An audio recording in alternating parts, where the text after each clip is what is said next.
Hi Nerdist Fighters Club, it's Fran and it's Tuesday. I haven't really done much this week. Something I really should have said last time, because it's kind of big news, is that I have another sister now. She's born on the 21st of January. But anyway, I have another sister. This week's theme is to read a passage from my favourite book. My favourite book is this. You've probably all seen the film.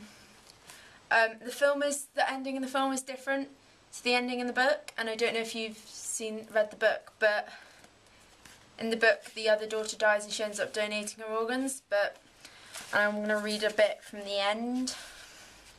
The reason it has all these things is because in year 10 for my GCSE English I had to do a speech, and I did it on like spare part babies and save your siblings and that kind of thing. So that's why that's all written there, because it has quite a lot of information in it.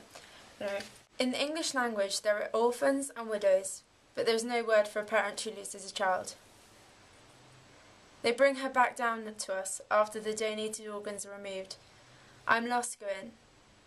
In the hallway already are Jessie and Zan and Campbell and some of the nurses we've grown close to, and even Julia Romano, the people who needed to say goodbye.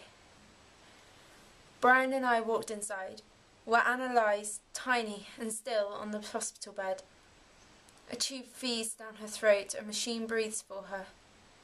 It's up to us to turn it off.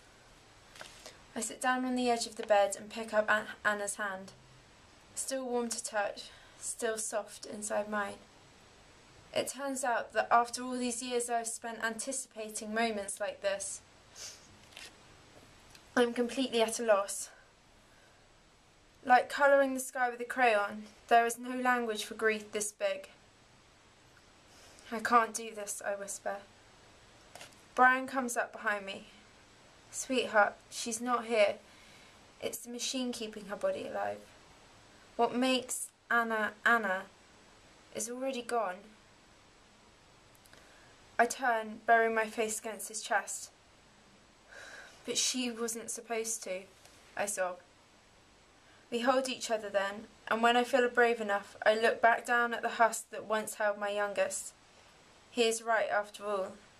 This is nothing but a shell. There is no energy to the lines of her face. There is a slack absence to her muscles. Under the skin they have stripped her of her organs that will go to Kate and to other nameless second chance people. Okay. I take a deep breath. I put my hand on Anna's chest as Brian, trembling, flips off the respirator. I rub her skin in small circles as if this might make it easier.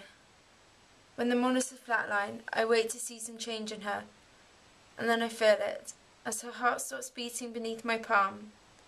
That tiny loss of rhythm, that hollow calm, that utter loss.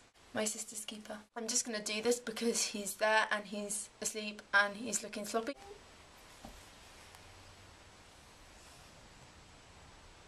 He's snoring. I don't know, he might actually be awake, but he's snoring, and I'm going to put him back down. So that's it.